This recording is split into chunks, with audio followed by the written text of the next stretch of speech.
하나님 말씀 유다서 1장 17절에서 25절까지 말씀 같이 보겠습니다. 유다서는 신약 성경 계시록, 요한계시록 맨 마지막 바로 앞에 있습니다. 한 장밖에 되지 않습니다. 유다서 성경 맨 뒤쪽에서 찾으시는 게 더 훨씬 빠릅니다. 신약 성경 제가 가지고 있는 성경은 397쪽입니다. 유다서 1장 17절에서 마지막 절 25절까지 같이 보겠습니다.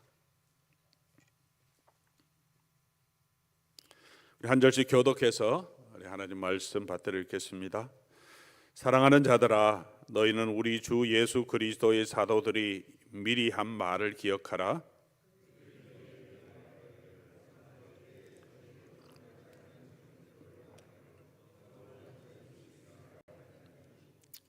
이 사람들은 분열을 일으키는 자며 육체에 속한 자며 성령이 없는 자니라.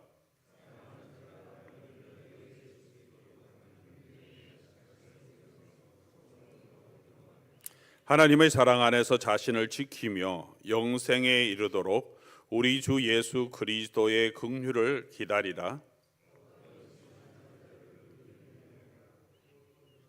또 어떤 자를 불에서 끌어내어 구원하라. 또 어떤 자를 그 육체의 더러운 옷까지도 미워하되 두려움으로 긍휼히 여기라.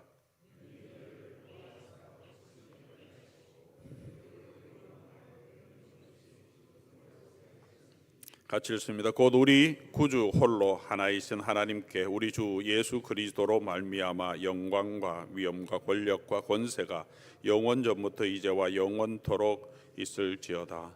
아멘. 같이 한번 기도하겠습니다. 하나님 아버지, 오늘 이 아침 시간 또 하나님 앞으로 나와서 하나님 말씀을 묵상하며 하루를 시작합니다. 주의 성령께서 우리 가운데 거하시고 또 주의 말씀을 깨닫게 하시고 그 말씀을 기쁨으로 받을 수 있도록 우리의 마음을 부드럽게 하시고 또 말씀을 순종할 수 있도록 우리의 의지와 우리의 생각도 힘을 주셔서 말씀대로 순종하며 약속된 축복을 누리게 하옵소서. 오늘도 우리 자신을 믿음 위에 든든하게 세워가는 새로운 결심이 있는 이 아침 시간 되게 하옵소서. 우리 주 예수 그리스도의 이름으로 기도드립니다. 아멘. 저희가 이제 유다서를 묵상합니다. 유다서는 한 장밖에 없습니다. 신약 성경에서 가장 빌레몬서와 함께 가장 짧은 서신 중에 하나입니다. 유다서의 저자는 예수 그리스도의 종이요 야고보의 형제인 유다라고 기록하고 있습니다. 야고보 형제는 야고보서를 쓴 야고보, 또 예루살렘 교회의 지도자였고 예수님의 형제였던 거죠. 마태복음 13장에 보면 이 사람 예수님은 목수의 아들이 아니냐 그러면서 그의 어머니 마리아, 그의 형제 야고보, 요셉, 시몬, 유다를 언급합니다. 그리고 그 자매들, 예수님의 자매들도 있었다. 그렇게 예수님이 나사렛에 가셨을 때 그곳 동네 사람들이 이렇게 말합니다. 그러니까 예수님은 혼자 고르기하게 거룩하게 자라신 분이 아니라 성령으로 잉태되어서 마리아를 통해 나셨으니까 제일 먼저 나신 거죠. 다른 형제들은 요셉과 마리아를 통해서 이렇게 많이 낳는데 야고보, 요셉, 시몬, 유다 남자만 네 자매들 했으니까 복수의 시스터들도 있었죠. 시스터들에 예수님의 자매들에 대해서는 성경에 구체적으로 기록은 없지만 예수님 굉장히 대가족 가운데서 그렇게 자라나신 분이라는 것을 알 수 있습니다. 오늘 특별히 오늘 말씀을 통해서 볼 수 있는 유다가 자기를 어떻게 생각하느냐 할 때 맨 앞에 쓴 게 뭐냐 하면 예수 그리스도의 종이라고 말합니다. 야고보서를 우리가 수요일날 계속 묵상하고 있는데 야고보서에도 맨 처음에 야고보가 자기를 소개하면서 예수님의 형제 야고보 이렇게 얘기하지 않고 예수님의 종 야고보 이렇게 얘기합니다. 예수님의 형제였는데 그것을 충분히 자랑할 수 있고 또 과시할 수 있는데 나는 예수님과 이렇게 친하다, 어릴 때부터 나 예수님과 같이 자랐다 이렇게 얘기할 수 있지만 이들은 철저하게 예수님이 자신의 주인으로 구원자로 그리고 자신은 예수님의 종으로 그렇게 예수 그리스도의 말씀에 순종하며, 오늘 야고보서의 내용도 유다서의 내용도 보면 예수님이 말씀하신 내용들을 어떻게 하면 성도들에게 잘 가르치고 그 믿음 위에 서 있을 수 있을지를 권면하고 있습니다. 야고보도 유다도 예수님의 종이라고 자신을 인식하고 그렇게 살아가고 있는데, 오늘 저와 여러분은 우리는 어떤 자세로 예수님을 대하고 있습니까?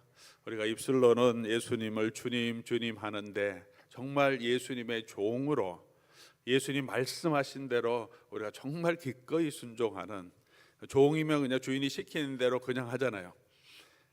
종이란 말은 사실은 노예라는 말이 훨씬 더 적절하죠. 일반적으로는 그 당시에 노예 그냥 머슴 정도의 그런 종이 아니라 일꾼 정도가 아니라 종이라고 하는 이 단어는 slave, 영어로 그냥 slave예요. servant라고 하는 건 아주 좋게 표현한 거고, 종은 주님의 주인대로, 주인이 원하는 대로 보내면 가고 순종하고 주인에게 온전하게 자신을 드리는 사람, 예수님을 주인으로 이분들은 정말 굳게 고백하며 다른 모든 사람보다 더 예수님의 말씀대로 살아가기를 힘쓰고 교회를 그 말씀 위에 세우기를 힘썼던 사람입니다.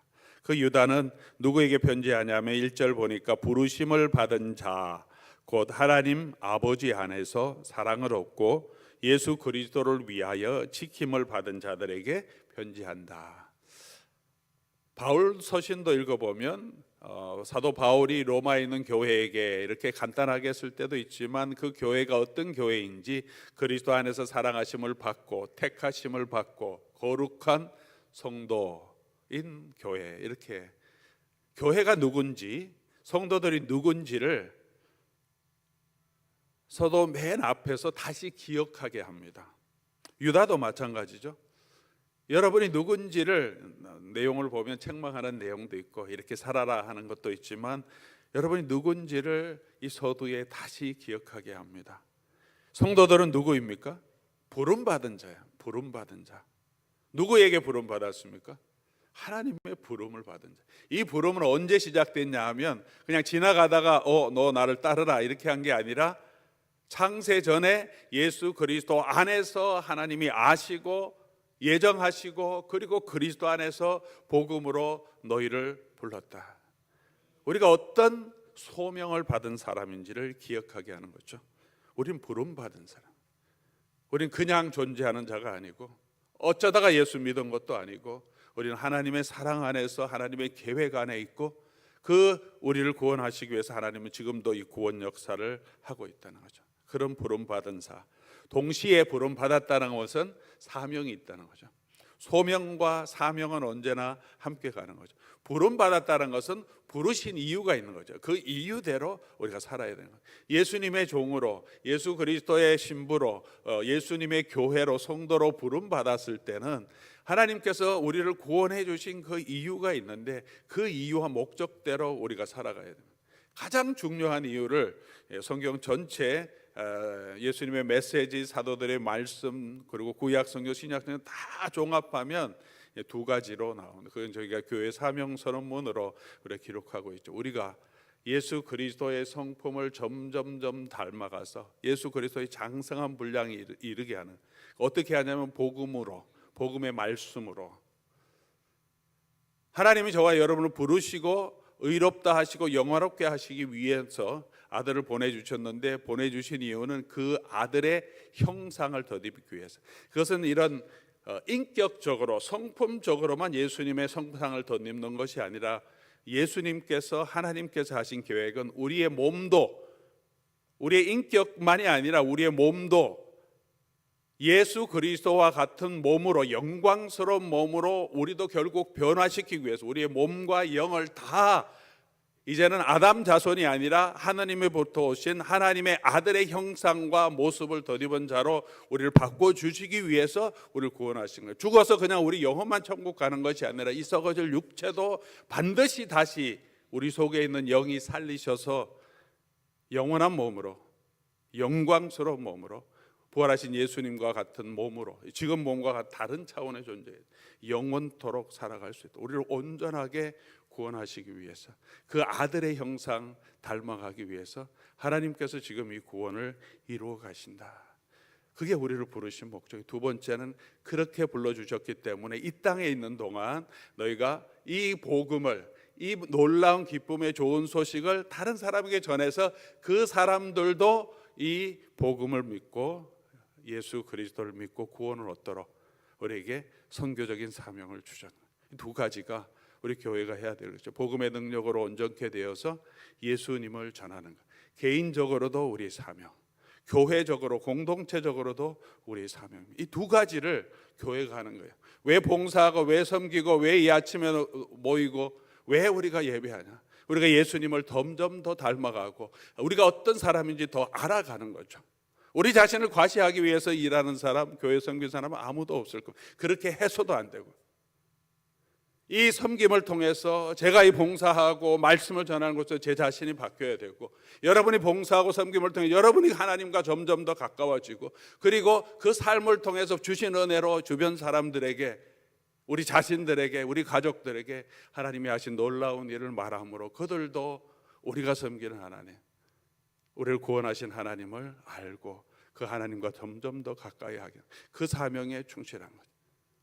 교회 성장의 목적이 아니라 예수 그리스도의 복음을 전하는 것이 우리의 목적이고, 우리가 예수 그리스도를 더 닮아가는 게 하나님께서 우리를 부르신 목적입니다. 우리를 그렇게 불러주셨을 뿐만이 아니라 하나님 아버지의 사랑을 얻은 자, 우리는 그런 사랑을 얻은 자라고 유다는 말합니다. 사도 바울도 바울 서신을 통해서 계속해서 우리가 얼마나 큰 은혜를 받은 자인지를 알게 하십니다. 성탄은 어떤 시간입니까? 우리 성탄절 기간 동안 여러분 말씀 증거하면서 이번 올해는 사랑에 집중해서, 성탄은 사실은 그 이야기죠. 하나님이 당신의 아들을 우리를 위해서 아낌없이 내어주신 하나님의 사랑이 이처럼 큰 하나님의 사랑을 우리가 받았다는 것을, 그리고 예수님께서 하나님의 영광, 하늘의 영광을 누릴 것으로 취하지 아니하시고 자기를 다 낮추시고, 성경은 버리다 그렇게 표현하는데, 그걸 자기를 취할 것으로 여기지 아니하시고 자기를 empty 내려놓으시고 이 땅에 오셔서, 그것도 가장 낮은 곳으로 오셔서 가난한 자, 억눌린 자, 흑암에 있는 자, 상처받은 자를 치유하시고 회복시키기 위해서 이 땅에 오신 그날을 기억하는 날이죠. 성탄절이라고 하는 날이 어떤 거룩한 날이 아니라 우리가 기억해야 할 것은 이 땅에 오신 그 예수님의 은혜, 그 아들을 보내주신 그 예수님의 사랑을 우리가 다시 이 연말에 우리 다시 기억하고 새해를 준비하면서 그 예수 그리스도의 은혜 위에 산, 나는 이런 사랑을 받은 자다, 이 사실을 기억하면 좋겠습니다. 그리고 예수 그리스도를 위하여 지키심을 받은 자, 우리는 그 은혜를 받은 것뿐만이 아니라 지금도 여전히 성령께서 또 예수 그리스도 안에서 저와 여러분을 지키시고 예수 그리스도 안에 있는 하나님의 사랑으로 여전히 우리를 붙들고 계시고, 하나님이 저와 여러분을 지금도 눈동자같이 지켜주고 계신다는 사실입니다. 이렇게 사도들이 편지를 쓸 때마다 너희 성도들을 얘기하면서 이렇게 그들이 누구인지를 기록해 주는 것은 기억하라는 거죠. 우리가 어떤 사람인지. 사랑하는 교우 여러분, 저희도 계속해서 우리가 이 세상을 살아가다 보면 우리 자신의 연약함이 계속 드러나다 보면 낙심하고 좌절하고 연약하고 또 너무 답답하고 두려워할 수 있지만, 우리가 누구인지, 어떤 사랑을 받았는지, 우리가 어떤 소명을 가진 사람인지를 기억해야 우리가 이 믿음 위에 든든하게 설 수 있습니다. 유다서를 왜 기록했느냐 하면 한 가지 목적이에요. 3절 4절 나오는데, 사랑하는 자들아, 우리가 일반으로 받은 구원에 관하여 내가 너희에게 편지하려는 생각이 들었는데, 일반적으로 우리가 받은 구원이 어떤 것이고 여러분은 어떻게 살아야 하는지 그냥 그렇게 한번 격려하려고 성도들이 믿음 안에 잘 살라고 했는 차에 무슨 일이 생겼냐 하면, 이 유다가 이제 편지를 보내려고 하는 대부분 팔레스틴 지역에 있는 유대 인들 그리스도, 유대 그리스도인들일 거예요. 왜냐하면 성경 내용을 보면, 오늘 유다서의 내용을 보면 구약 성경 발람도 얘기하고 에녹도 얘기하고 이런 구약 성경을 그냥 자연스럽게 얘기하고, 그리고 구약 성경뿐만 아니라 그 당시 중간기라고 하죠. 구약과 신약의 중간기에 여러 가지 유대 문헌이 있는데 그런 문헌들도 그냥 특별하게 설명 없이 그냥 언급하며 지나가면 당연히 듣는 사람들이 다 잘 알고 있는 것처럼, 우리가 홍길동 얘기하면 설명 안 해도 다 알고 뭐 세종대왕 얘기하면 설명 안 해도 다 알듯이 그렇게 언급하는 것을 보면 이 대상들은 유대 배경을 가지고 있는 그리스도인들인 것을 우리가 충분히 알 수 있고요. 왜 기록했냐면 이 지역에 거짓 교사들이 들어와 있기 때문에 그 사람들을 대상으로 기록한 게 아니라 그런 사람들이 교회를 어지럽히기 때문에 성도들에게 그 사람들의 가르침을 따르지 말고 그것이 얼마나 악한 것인지를 분명하게 경고하고, 따르지 말고 단번에 주신 믿음의 도, 그 위에 여러분이 굳건하게 서야 합니다, 그 얘기를 하기 위해서 기록했다. 이렇게 3절 4절에 이야기하고 있습니다. 그래서 내용도 이 두 가지로 구성되어 있습니다. 1절에서 그리고 4절까지 갔으니까 4절부터 우리 16절까지는 이 거짓 교사들이 받을 얼마나 큰 책망, 그들이 어떤 일을 했고, 그리고 어떤 큰 책망 정도가 아니죠, 어떤 멸망, 어떤 심판을 받을까를 분명히 경고하고 있고, 그 다음에 17절, 오늘 이제 우리가 읽었던 본문부터 후반부는 그래서 여러분은 이 믿음 위에 단번에 주신, 두 번 기회가 없다는 거죠. 단번에 주신, 여기서 거짓 교사들처럼 그렇게 믿음을 떠나고 그 사람들 따라가면 똑같은 멸망을 받는, 소돔 고모라처럼, 가인처럼 이런 사람들처럼 여러분 멸망받을 수 있기 때문에 단번에 주신 이 믿음의 도를 힘써 지키고 그 위에 굳건하게 서라고 그렇게 간절한 마음으로 성도들에게 말하고 있습니다. 거짓 교사들은 어떤 사람입니까? 4절 보면 홀로 하나신 주제 곧 우리 주 예수 그리스도를 부인하는 자. 예수님을 부인하면 교회 안에 있을 수 없죠. 이 거짓 교사는 교회 밖에 있는 게 아니라 교회 안에서, 너희 중에 교회 안에 들어서 몇 명들이, 여기뿐만 아니라 사도 바울도 늘 거짓 교사들이 교회 안에서 교회를 흔드는 그런 것들이 있고요. 유다서뿐만 아니라 요한 사도도 그 교회 안에 들어와서 예수 그리스도의 주되심을 부인하는 사람들 있다, 그렇게 얘기하는데, 당시에 모든 교회 안에 이런 거짓 교사들이 들어와서 있었던 것을 볼 수 있습니다. 이들은 예수님을 부인한 자, 예수님을 부인한다고 하면 교회 안에 있을 수 없죠. 근데 교회 안에 있다고 하는 것은 예수님의 어떤 특별한 점을 부인하는데, 대부분 성경 이 당시에 우리 서신들을 읽어보고 그 당시 역사적인 것을 살펴보면 예수님이 육체로 이 땅에 오신 것을 부인하는 사람들. 무슨 말이냐 하면 그 당시에 그리스 또 로마 시대에 그리스 철학, 헬라 철학의 영향을 받아서 헬라 철학은 영과 육을 구분합니다. 보이는 가시적인 세계는 그냥 지나가는 거예요. 가변적인 거. 왜냐하면 다 바꾸고 변하니까. 영원하고 변치 않는 것은 이데아의 세계라 그러죠. 영의 세계. 예수님은 그 영의 세계에서 오신 분인데 잠깐 육체를 빌려 입고 그냥 나타나셨다가, 그리고 그 그리스도가 부활하셔서 돌아가셨다. 그리스도는 십자가에 돌아가실 때도 육체가 십자가에 매달린 거지 영은 영향을 받지 않잖아요. 그 영이신 그리스도가 무슨 십자가의 영향을 받느냐. 극단적으로 이제 2세기 3세기 가면 이 사상이 점점 발전돼서 영지주의라고 하는 고대 이단이, 가장 큰 이단이 나타나고요. 지금도 그런 사상인데 육체는 괜찮아. 예수님은 영으로 예수 그리스도인데 예수라고 한 육체 안에서 잠깐 빌려서 그리스도가 계시다가 십자가에 못 박혀 달릴 때 극단적으로 어떻게 표현하면 십자가 이 나무 이렇게 펼쳐진 그 위에 그리스도는 앉아서 육체로 죽어가는 예수를 보고 웃었다는 표현까지 했습니다. 육체는 그렇게 아무것도 아니다. 영이 더 중요하고 우리는 그 영으로 그 그리스도의 영과 하나됨이 그게 구원이다. 그 영이 어떤 것이냐, 영에 대해서 쫙 설명하는 게 영지라는 거예요. 영적인 것에 지혜를 가진 사람, 그 지식이 있다고. 지금도 어떤 새로운 지식이 있다고, 영적인 지식에 대해서 새로운 것이 있다고 마구 가르치고 교회를 흔드는 많은 사람들이 있습니다. 예수 그리스도가 육체로 와서 그게 무엇입니까? 우리 육체가 중요하다는 거죠. 육체를 통해서 우리의 몸과 우리의 삶을 통해서 우리의 정욕을 제어하면서 우리의 육체도 부활한 영광스러운 몸으로 변하기 때문에 헬라인의 입장에서 보면 너무나 우스운 거죠. 이 육체가 이거 다 변하고 썩을 거, 이거 왜 육체가 그렇게 중요하고, 예수님의 부활이 육체로 부활했다는 게 왜 중요하냐.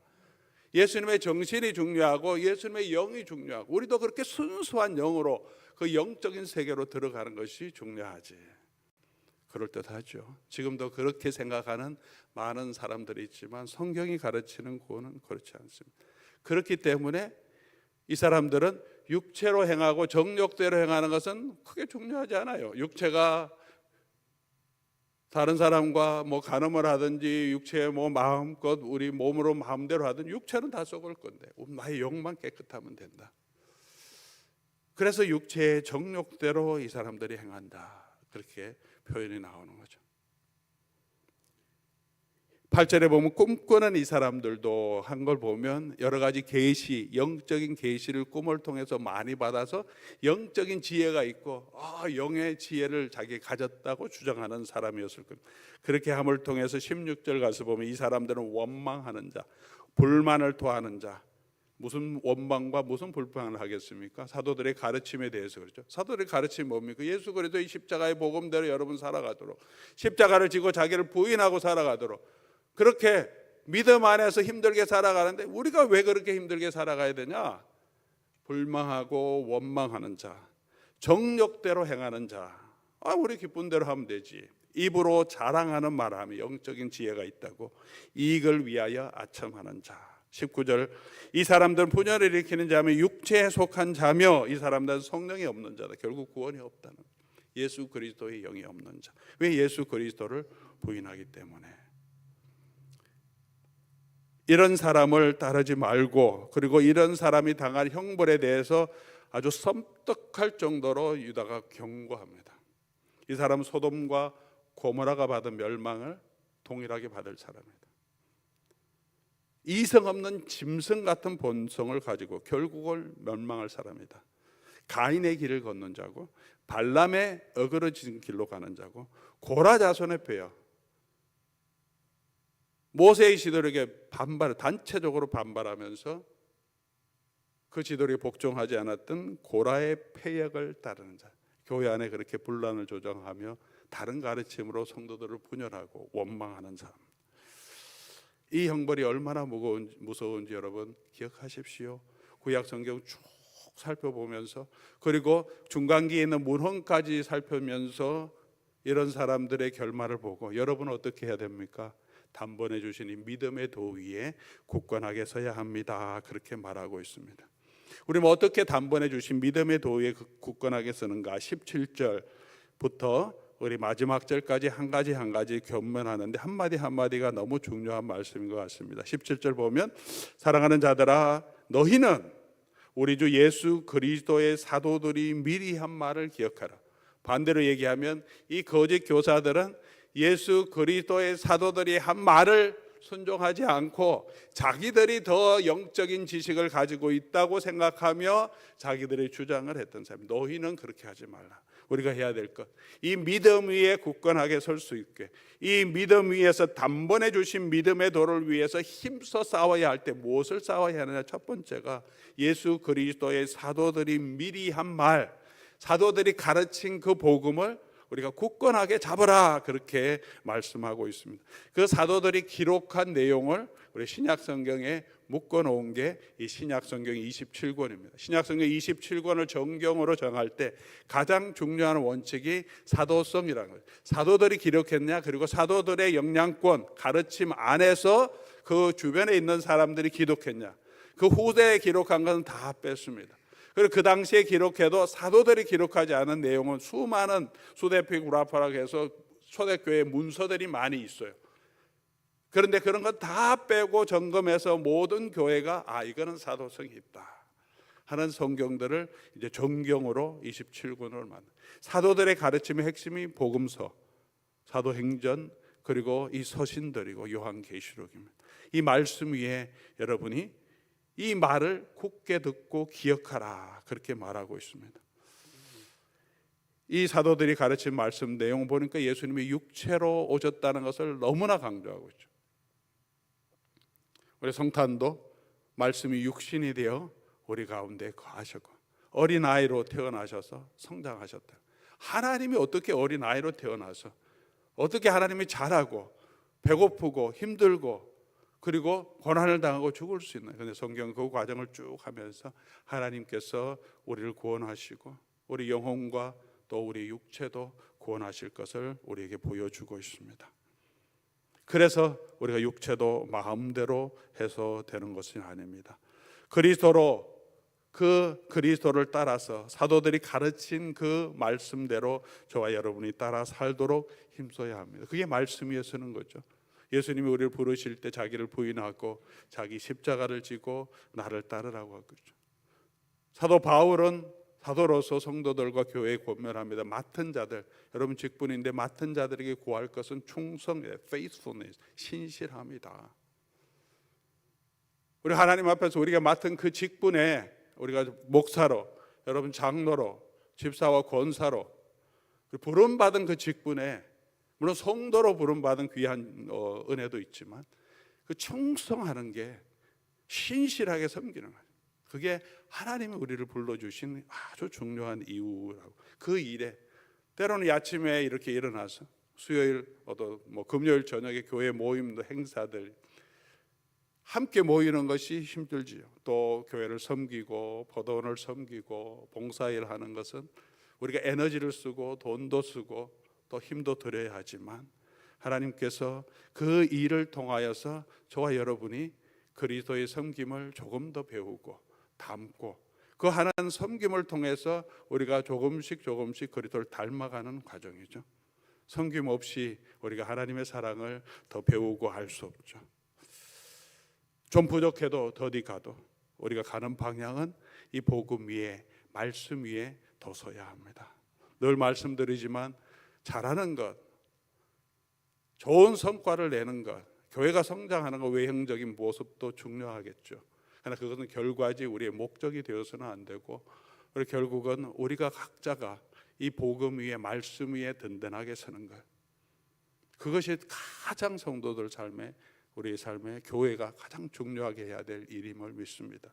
그렇게 또 한 해 동안도 말씀 위에서 또 이 교회를 세워가기 위해서 함께 수고해 주신 우리 여러분께 너무 감사드리고요.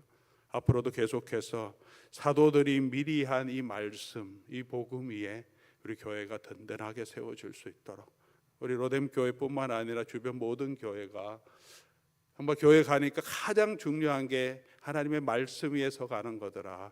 목사가 가장 중요하게 생각하는 그거더라. 장로들이 가장 중요하게 생각하는 이 교회와 성도들이 말씀 위에 제대로 서 있냐. 그거 돌아보고 자기를 돌아보고 성도를 권면하는 거죠. 그래야 교회가 말씀 위에 세워지는 거죠. 성도들이 하나님 말씀 묵상하고 그 말씀대로 살아가기를 힘쓰고 모일 때마다 그 말씀 안에 생활하는. 너무 재미없다. 무슨 재미로 삽니까? 말씀 위에 살아가도록 그 재미를 알도록 하나님 우리를 불러주죠. 그 안에 있을 때 정말 참된 행복이 있지. 세상적인 재미로 교회가 행사를 많이 한다고 재미가 있습니까? 말씀 위에 서 있는 공동체의 교제가 있을 때 그 안에서 지속력도 있고 우리의 삶이 변화되는 변화의 능력도 있습니다. 거짓 교사들의 행위를 본받지 말고 18절 보니까 이런 사람들은 경건하지 않는 정욕대로 행하며 조롱하는 자들이고 분열을 일으키는 자들이고 육에 속한 자들이고 그들에겐 성령이 없다라고 말합니다. 우리는 그런 자들이 되지 말고 오늘도 우리가 애써서 예수 그리스도의 사도들이 전한 그 복음 위에 저와 여러분이 굳건하게 설 수 있고 그 믿음의 도를 지키기 위해서 오늘 사도 유다는 힘써 싸우라, 레슬링 하듯이. 우리 요즘은 MMA라 그러죠. 레슬링보다 더 종합격투기 하는데 치고 받고 다리를 차고 엎드리고 누르고 목을 조르고 타고 어떻게든지 빠져나오려고 하고 어떻게든지 목을 조르서 이기려고 하는 힘써 싸우는, 한 순간도 방심할 수 없죠. 방심하다가는 언제 자기가 맞고 또는 목이 졸리고 꺾일지 모르니까 힘써 싸우라는 그런 레슬링 하듯이 우리가 우리 자신을 돌아보고 이렇게 말씀 위에 세우라고 말합니다. 20절 보니까 믿음 위에 다시 세우고 성령으로 기도하며, 그렇게 말. 성령으로 기도하며 믿음 위에 복음의 말씀 위에 서면서 기도해야 된다. 우리 함께 정말 하나님의 나라를 그렇게 세워갈 수 있도록 우리 자신이 이런 육체의 정욕에 빠지지 않도록 우리 자신을 돌아보고 기도하는 그런 삶이 있어야 합니다. 기도 없이 이런 선한 것들이 능력이 나올 수 없다라고 말합니다.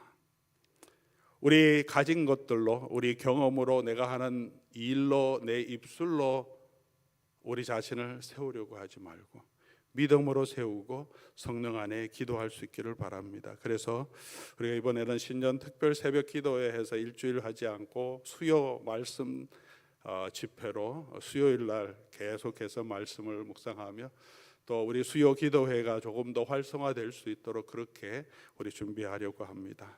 특별 새벽 기도는 없지만 그래도 신년 되면 여러분 같이 오셔서 특별 새벽 기도처럼 생각하시고 오시고, 특별히 1월 10일 토요일 저녁에는 모든 재직들이 함께 모여서 한번 새해 모든 사역들을 돌아보고 우리가 함께 연합해서 기도하는 시간을 가지려고 합니다. 신년 특별 새벽 기도 일주일 하는 대신 우리 1월 10일 토요일 저녁 기도하시고 우리 다 같이 오셔서 우리 한 해 사역 우리가 어떤 계획이 있는지, 그리고 우리가 그 하나님 앞에서 이 교회를 잘 세워갈 수 있도록 기도로 시작하고, 한 번의 기도 행사가 아니라 계속해서 그렇게 우리 함께 기도하며 주의 교회를 세워갈 수 있기를 바랍니다. 그리고 21절 보니까 하나님의 사랑 안에서 자신을 지키며, 같이 연결된 것, 자신을 지키며 영생에 이르도록 우리 주 예수 그리스도의 긍휼을 기다리라. 주님께서 우리에게 베풀어 주실 그 영원한 주님이 다시 오실 그날을 소망하면서 끝까지 자기를 지켜가라고 하는 거죠. 그리고 22절 23절에는 어떤 의심하는 자들을 긍휼히 여기고 또 어떤 자는 불에서 끌어내어 구원하라. 불에 빠져가고 있는 잘못 거짓 교사들 속임 받아서 막 배교하고 그들을 막 따라가려고 하는 사람들을 붙들어서 구원해내라. 근데 어떻게 하라고 하냐면 육체에 더럽혀진 옷까지도 미워하되, 죄, 그 사람이 죄를 지었지만 그 사람의 옷까지도 그거는 다 미워해야 돼. 그러니까 악한 것들, 죄인 소욕은 너에게 있기도 하지 말라.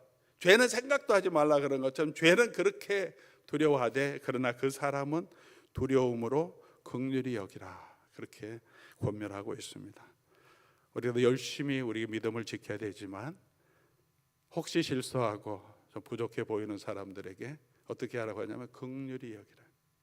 온유한 마음으로 바로잡고 긍휼히 여기죠. 저 사람은 발람의 길을 걸어간다. 저주하고 폄훼하고 욕하는 게 아니라 그 사람들은 죄는 미워하지만 그 사람들에겐 긍휼히 여기라. 그리고 마지막으로 24절 25절 능히 너희를 보호하사 그 침이 없게 하시고 너희로 그 영광 앞에 흠이 없게 기쁨으로 서게 하실 이 곧 우리 구주 홀로 하나이신 하나님께 우리 주 예수 그리스도로 말미암아 영광과 위엄과 권력과 권세가 영원 전부터 이제까지 있게 하라. 그 하나님 바라보고 우리가 믿음 안에서 든든하게 서가라고 유다는 권면하고 있습니다. 이 권면은 오늘 2025년 한 해를 마무리하는 저와 여러분에게 주시는 귀한 권면의 말씀인 것 같습니다. 우리 모두가 이 말씀 붙들고 흔들리지 않고 이 단번에 주신 이 믿음의 도를 지키기 위해서, 그 위에 우리가 서고 교회가 서기 위해서 힘써 싸우는 저와 여러분 될 수 있기를 주의 이름으로 간절히 소원합니다.